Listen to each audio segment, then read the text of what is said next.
সকলকে সুপ্রভাত জানিয়ে আজকের এই ব্লগটা এখান থেকে শুরু করছি। আজকে দীঘাতে আমাদের 3 নম্বর দিন। আজকেই আমরা হোটেল থেকে চেক আউট করব। আমরা থাকছি নিউ দীঘা হোটেল সান ইনের গ্রাউন্ড ফ্লোরে 102 নম্বর রুমে। তো চেক আউট করার আগে একবার ভাবলাম রুমটা তোমাদেরকে একবার ঘুরিয়ে নিই। এই হলো আমাদের রুম। একটা বড় বিছানা রয়েছে, একটা বড় কভার্ড রয়েছে, এলইডি টিভি রয়েছে, আর এই যে একটা চেয়ার রয়েছে এই পাশে, আরও একটা চেয়ার রয়েছে এইদিকে, একটা টেবিল রয়েছে, একটা সোফা রয়েছে, সিঙ্গেল সোফা, দুটো ছোট ওয়ার্ড্রব রয়েছে বিছানার দুই পাশে, আর এসি রয়েছে প্রত্যেকটা ঘরেই, আর ওয়াশরুমটাও খুব পরিষ্কার পরিচ্ছন্ন।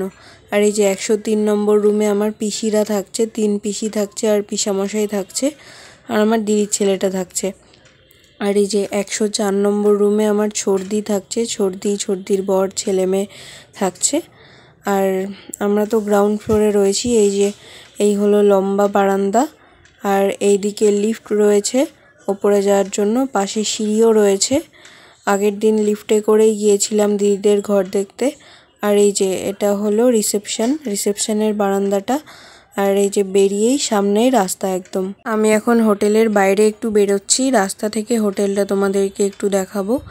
এই যে হোটেল থেকে বেরিয়েই মেন রাস্তা, আর এই যে আমাদের hotel San in new Digha. এই হোটেল থেকে নিউ দীঘা সি বিচের দূরত্ব হাঁটা পথে 2 মিনিট। আমরা বেশ কয়েকজন মিলে এখন সমুদ্রের ধারে যাচ্ছি আবার।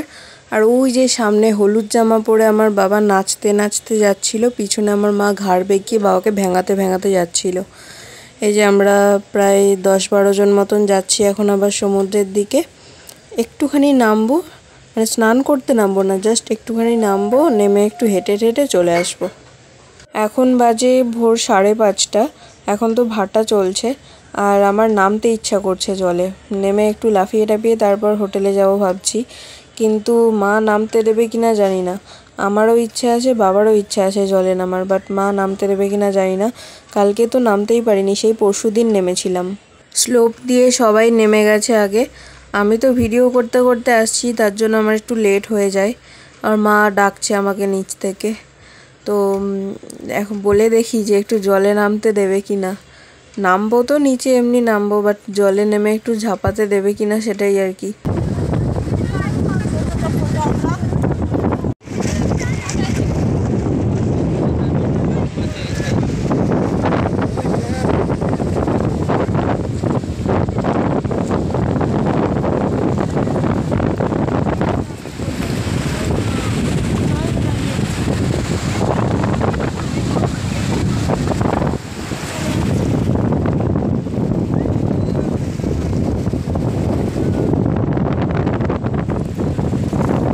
আমি আমার মতন জলের মধ্যে দিয়ে হাঁটছি, এখনও পুরোপুরি জলে নামার অনুমতি পাইনি।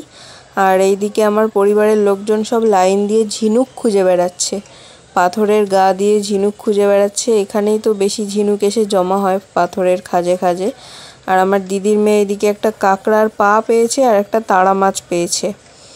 তো আমি বললাম যে তারা মাছটা একটু সোজা কর, একটা ছবি তুলে নিই তারা মাছটার। আগেরবারও পেয়েছিলাম। আমার পাগল পরিবারের পাগল লোকজন এখন একটু পাগলামি করবে, তোমরা দেখতে থাকো।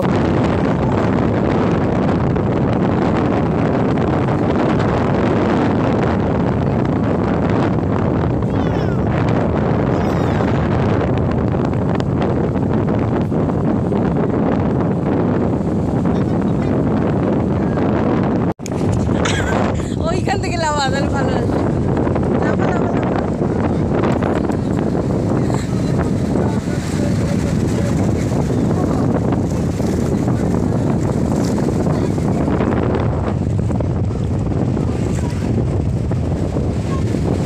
আমার মা ঢেউগুলোকে হাত দিয়ে ডাকছে।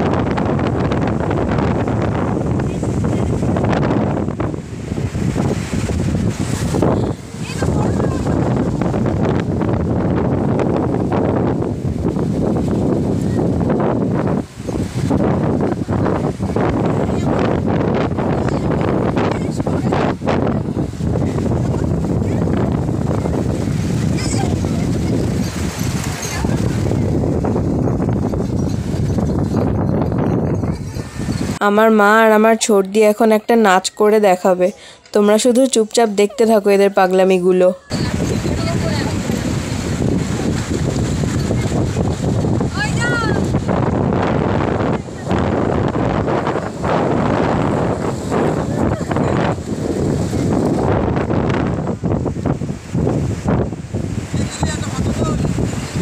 বালির উপর দিয়ে হাঁটতে হাঁটতে একটা মাছ দেখতে পাওয়া গেল। মাছটা কি মাছ জানি না, বাট মাছটার পেট ফুটো আছে একটু। এখানে কতগুলো জ্যান্ত বাচ্চা শঙ্খ ধরেছে আমার বাবা, শঙ্খগুলোকে এখানে রেখেছে আর শঙ্খগুলো নড়ছে একটু একটু করে। পাশে আমার দিদি আবার গর্ত খুঁড়ছে, এই গর্তের মধ্যে শঙ্খের বাচ্চাগুলোকে ছেড়ে দেবে। আমার দিদি মনে হয় গুপ্তধন খুঁজছে, অথবা একটা বড় ধরনের কুয়ো বানাতে চাইছে আমার দিদি। সমুদ্রের বালি দিয়ে সমুদ্রের জল দিয়ে কুয়ো বানাবে। আর এদিকে আমার বাবা আরও অনেকগুলো শঙ্খ ধরেছে।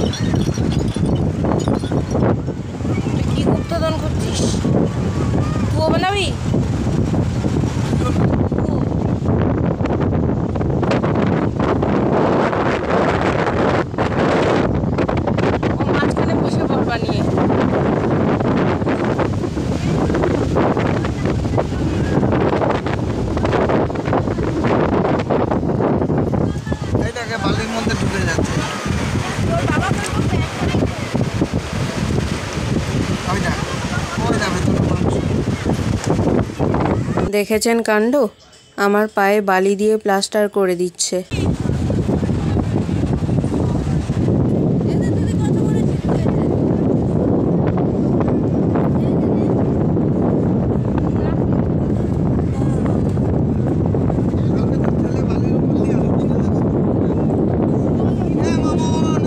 প্রিয়াঙ্কার ছেলেকে এই গর্তে বসিয়ে দিলে কেমন হয়? প্রিয়াঙ্কার ছেলেকে এই মাঝখানে বসিয়ে দিলে কেমন হয়? এই গর্তের মাঝখানে। আর বালি ছুটবে, সবার গায়ে বালি ছুটবে, দেখবা।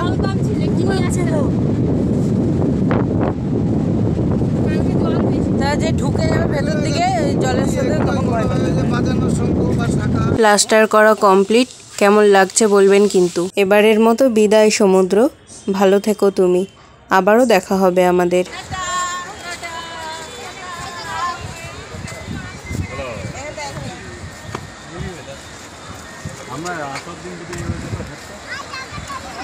সমুদ্রকে বিদায় জানানোর সময় আমরা মাত্র কয়েকজন গিয়েছিলাম সমুদ্রের ধারে, আর বাকিরা সব দোকানে গিয়েছিল কেনাকাটি করতে।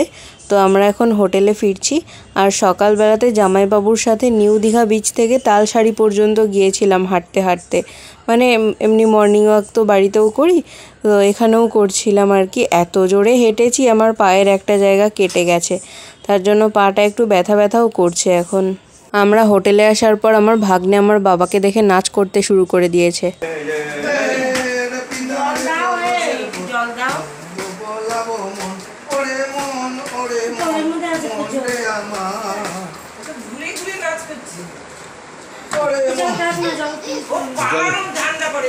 আমরা এখন চেক আউট করবো, কারণ আমাদের ট্রেনের সময় হয়ে আসছে আর মাত্র 1 ঘন্টা বাকি। তো এই যে আমাদের লাগেজগুলো এখানে, আর আমাদের মানুষগুলোও এখানে বসে রয়েছে। ওইদিকে সোফায় আমাদের মানুষ বসে রয়েছে কিছু। তো বাবা এখন আমাদের রুম থেকে আমাদের লাগেজগুলো নিয়ে আসলো, এবার চেক আউটের পালা। এই হোটেল থেকে স্টেশন পর্যন্ত যাওয়ার জন্য একটা মোটর ভ্যান ডাকা হয়েছে। এই ভ্যানে আমার 3 পিসি উঠবে, আর সবার যত যা লাগেজ আছে সব লাগেজগুলো ভ্যানে তোলা হবে। এখন আমরা 18 জন বাইরে বেরিয়েছি, বাকি 4 জন এখনও ভেতরে রয়েছে। তারা বেরোক আর মোটর ভ্যানটাও ছাড়ুক, তারপর আমরা মোটর ভ্যানের পিছন পিছন হাঁটতে হাঁটতে যাব। চলে এসেছি আমরা স্টেশনে। আমাদের ওই হোটেল থেকে হাঁটা পথে মাত্র 3 মিনিটের দূরত্বে স্টেশন। তো এই যে এখানে যে ভিড়টা দেখতে পাচ্ছ, সবাই আমাদেরই পরিবারের মানুষজন। তাও সবাই নেই এখানে, কিছু মানুষ সামনের দিকে এগিয়ে গেছে, ট্রেন যেখানে থামবে সেখানে এগিয়ে গেছে, আর অল্প কিছু মানুষ এখানে আছি। আমাদের ট্রেন অনেকক্ষণ আগেই চলে এসেছে, বাট জেনারেলে ওঠার জন্য এত ভিড়, সেই কারণে আমরা পিছন দিকে বসেছিলাম, আসিনি এতক্ষণ। এখন আসলাম, তাও এখনও ভিড় কমেনি, আগের থেকে তাও একটু তুলনায় কম। উঠে পড়েছি আমরা ট্রেনে। সবাই সবার সিট খুঁজে বসে নিয়েছে। এখন সবার লাগেজগুলো ঠিক জায়গায় রাখা হচ্ছে। আর আগের দিনও আমি যেমন বাড়িতে শুয়ে শুয়ে দীঘায় গিয়েছিলাম, আজকেও তাই বাড়িতে শুয়েই দীঘার থেকে ফিরবো হাওড়ায়। তো এই যে মা এখানে একটা ব্যাগ তুলে দিল যাতে আমি মাথায় দিতে পারি, বাট এত বড় ব্যাগ মাথায় দিতে গেলে আমার ঘাড় ব্যথা হয়ে যাবে। জানি না কতক্ষণ এটা মাথায় দিয়ে থাকতে পারবো। আমরা হাওড়ায় পৌঁছিয়েছি প্রায় 15 মিনিট হলো। আজকে আসার সময় ট্রেনে আর কোনো ভিডিও করিনি। ট্রেনে আমি পুরোটাই ঘুমোতে ঘুমোতে এসছি। নামার কিছুক্ষণ আগে ছোটো পিসি ডাক দিল, তখন উঠলাম। তো হাওড়ায় পৌঁছানোর পর সবাই সবার মতো ব্যাগ ট্যাগ নিয়ে চলে গেছে। আমরা 3 জন এখনও রয়েছি স্টেশনে। আমার মেজো পিসিরাও রয়েছে, ওদের সাথে দেখা করে এখন আমরা বেরোচ্ছি স্টেশনের বাইরে। হাওড়া স্টেশনের বাইরে বেরিয়ে ফেরিঘাটের পাশে একটা পুরনো দিনের হোটেল পেলাম। তো সেখানেই আমরা দুপুরের খাবারটা খাচ্ছি। ভাত, ডাল, আলু ভাজা, একটা সবজি আর মিক্সড চাটনি। আমার বমি হয় বলে আমরা শিয়ালদা দিয়ে যাব না। আমার পিসিরা সবাই শিয়ালদা দিয়ে গেছে, বাট আমরা যাব না, আমরা গঙ্গা পার হয়ে যাব। তো এই যে এখন আসলাম ঘাটের কাছে, আর বাবা টিকিট কেটে নিয়েছে। ওইদিকে লঞ্চ দাঁড়িয়ে আছে। তো এবার লঞ্চে গিয়ে বসি আর একটু ছবি টবিও তুলব।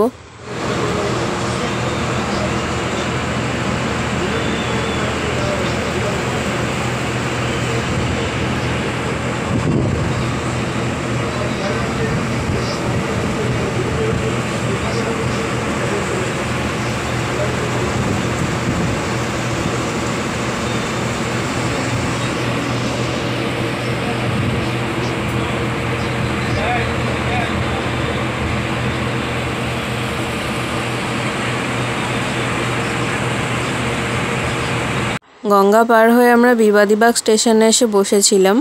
মাকে বলা হয়েছিল গঙ্গার পাড়ে বসি, তো মা রাজি হলো না। মা বলল স্টেশনেই বসতে। তো স্টেশনে বসে থাকতে আর ভালো লাগছিল না, তার জন্য ঠিক করলাম যে প্রিন্সেপ ঘাটে গিয়ে বসবো। তাই এখন আবার ট্রেন ধরে আমরা যাচ্ছি প্রিন্সেপ ঘাটে, ওখানে গিয়ে বসে থাকবো। ওখানে বসতেও ভালো লাগে। চলে এসেছি আমরা প্রিন্সেপ ঘাটে। আমি একটু জলের কাছে নেমে দাঁড়িয়েছি। আর এই প্রিন্সেপ ঘাটটা আমার এত ভালো লাগে কেন আমি জানি না। আর এখানে নিচে দেখো ঘাটের সিঁড়িতে জাম পড়ে পুরো বেগুনি রঙের হয়ে গেছে সিঁড়িটা। মা ওখানে যেতে বারণ করছে, যদি পড়ে যায় পা পিছলে। আর উপরে মা বটগাছের ছায়ায় বসে আছে গোপালকে নিয়ে। এই যে মা এখন গোপালকে স্নান করাচ্ছে গঙ্গায়। আজকে তো সারাদিনে স্নান হয়নি, সেই কোন সকালে হোটেল থেকে বেরিয়েছি। এখন বিকেল 5:30 বাজে। মাকে বললাম যে স্নান করিয়ে দাও, গঙ্গা যখন আছেই সামনে, তার জন্য মা ওকে গঙ্গায় স্নান করিয়ে দিচ্ছে। আর কোথাও ঘুরতে গিয়ে ফেরার দিন আমার মনে এত আনন্দ হচ্ছে এই প্রথমবার, কারণ আমি পিংপিংটাকে বাড়িতে রেখে এসেছি। আর কতক্ষণে বাড়ি ফিরে পিংপিংটাকে একটু আদর করতে পারবো, সেই আনন্দে আমি লাফাচ্ছি। আমাদের ট্রেনের টাইম হয়ে গেছে। ফেরার আগে জেমস প্রিন্সেপের সৌধর কাছেও একবার আসলাম, এসে এখানেও একটু ছবি টবি তুললাম। এবার বাড়ি ফিরবো, আর ভিডিওটা এখানেই শেষ করছি। বাড়ি গিয়ে আবার কথা হবে।